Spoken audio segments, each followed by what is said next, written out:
Bueno, vamos a ver problemas de balance de materia con recirculación y o con bypass. Las operaciones de bypass y de recirculación son muy frecuentes en nuestros procesos. Básicamente, un bypass es cuando una corriente de proceso que ingresa a una unidad, generalmente una unidad de separación o de purificación, supongamos que esto es un filtro o un evaporador en donde yo ingreso con un flujo F y aquí saco, por ejemplo, agua, estoy concentrando alguna solución. Muchas veces para recuperar alguna propiedad que se elimina, por ejemplo, en este caso con una evaporación, podría ser un filtrado, una centrifugación, lo que fuera, parte de esta corriente se reinserta en la corriente de producto P y esta conexión es lo que se denomina bypass. ¿Está? Como el bypass de la operación de corazón, ¿no es cierto? Justamente esto es lo que se hace con una arteria que está tapada, se le hace un bypass. Acá tiene exactamente el mismo significado.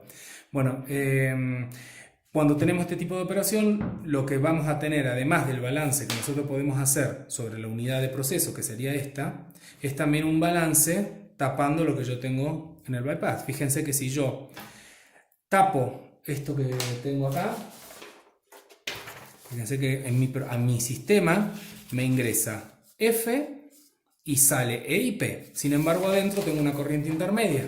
Entonces yo puedo hacer dos tipos de balance en este tipo de problemas, que son un balance global que correspondería a este balance en donde yo tapo la recirculación, bueno, en este caso el bypass, y digo F es igual a E más P. Obviamente que puedo hacer el mismo balance para n-1 componentes que tengan en estas corrientes.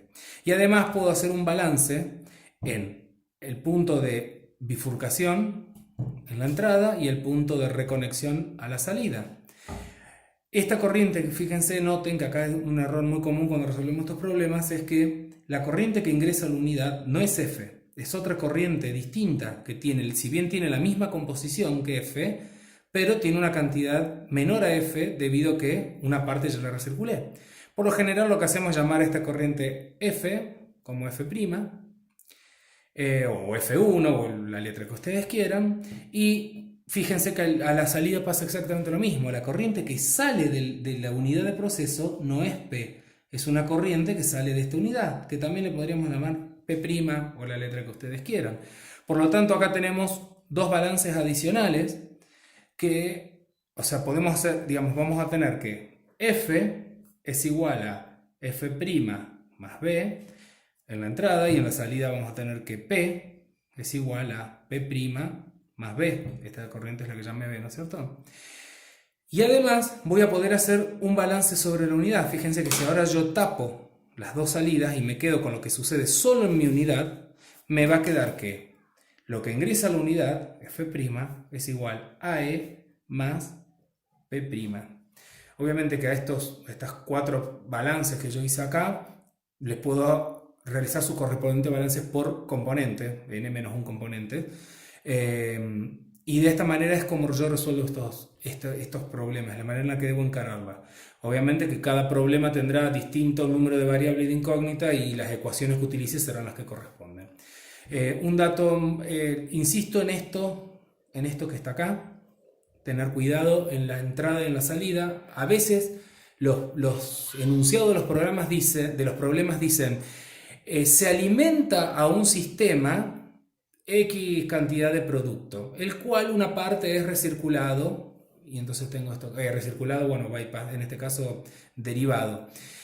Y si el problema dice así, ingresa al sistema, yo debo considerar que me está hablando de esta corriente que está acá.